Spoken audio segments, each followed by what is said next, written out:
So what we need to do now is we need to think about how we're going to structure our next few sections. As you can see on the right hand side in our web page, we've got a number of sections that have got what's known as Lorem Ipsum. Lorem Ipsum is a garbage text basically that we can place inside of our tags, inside of our text areas, so that it gives an impression of what the website would look like with content inside.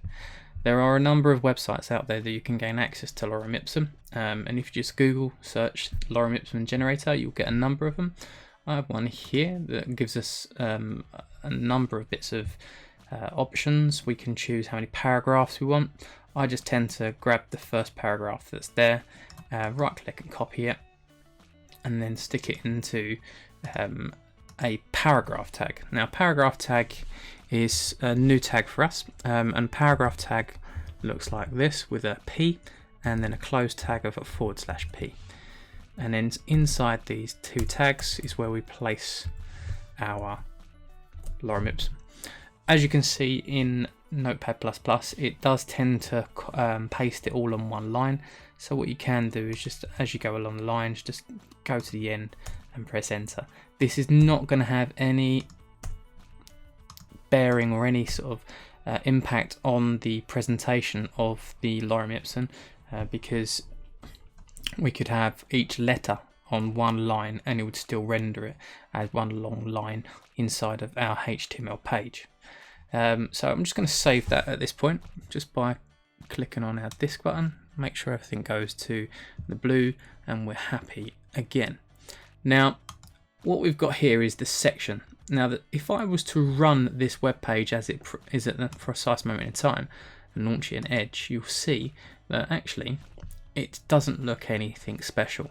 That's because, as we said earlier on in the video, we've not attached or applied any of our cascading style sheet rules yet. And what we want to do at the moment is just put in some sort of structure. We know that we're going to have some sections that are divided up into 3. We want one big chunk of a text area with some images here, and then maybe a table underneath. Essentially what we've got here is a storyboard, and storyboards are very important because they give us a plan or an idea of what we want to achieve, so then whilst we're coding and marking it up in our HTML editor, that we have a clear plan and idea of what we're trying to achieve.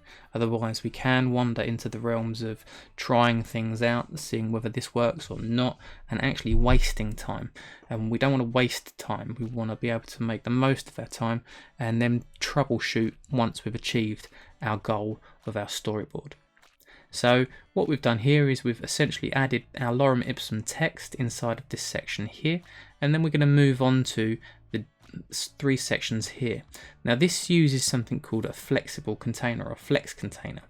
Now these are quite useful because you can divide them up into 2, 3, 4, 5 sections as you wish, but just bear in mind when you do this that you want to make sure that your actual layout of your page looks clean, clear, and not too blocky.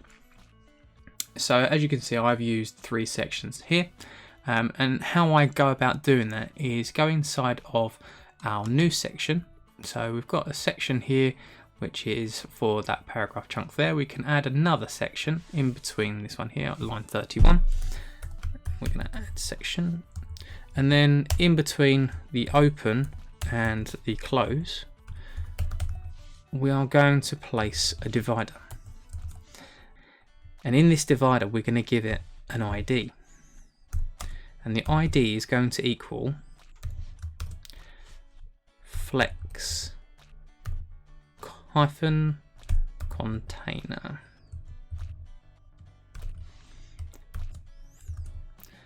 And then we're going to do our close divider as well. So this deals with this section here. At the moment, we are only going to have 3. So I'm going to go inside of this divider for flex container, and just to make it easy for you guys to see, we're going to indent this section here. So you can see inside the section we've got our divider, because inside a divider we're going to also have a number of other dividers. Now if I put another divider, this time I'm not going to give it an ID, I'm just going to put div, and then I'm going to put a paragraph in there with some text.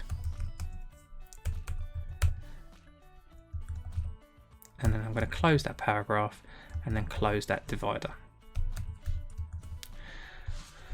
So that should give me this one here. I'm going to copy that 2 more times. So we're going to right click, copy, and then I'm going to Control V for a quick shortcut, Control V, and then we've got our duplications of that. I'm just going to put 2 and 3 so it makes it easier for us to notice which one's which. And I'm happy with that. That section is now completed. Then we move on to our lower parts of our content here, and we want to make it so that we've got some sort of area for an image and some text and maybe some information about our qualifications that we may have and we want to show to the World Wide Web and the people that are on it. So underneath that section where our flexible container is, we're going to now add some text.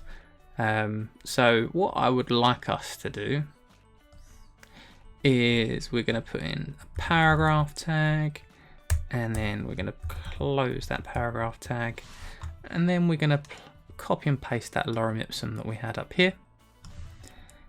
Control C and Control V, and then we want to add that picture that we've got over here. So what I'm going to do in the middle of this text, just on maybe 3 lines down, I'm going to add a new tag, and this new tag is called an image tag. An image tag looks like so. So we type in img, which is short for image, then we give it a source, and we type in src. Src is source. Web developers are quite lazy, we sort of abbreviate most things, and the source is going to equal, and then just in this instance, like we did with the button links, we're going to put a hashtag in there, and then we're going to close the speech mark. That's just a holder. Once we've found our image and we're happy with our image, we'll put the actual address of where that source is, so that we can refer to it later. And then I'm going to put / and then I'm going to close it. Now this is one of the very few tags that are self-closing tags. We don't need to type in a / img to close the image. That is not needed in this situation. We just put a / at the end of the tag and then close the bracket, and then that is it.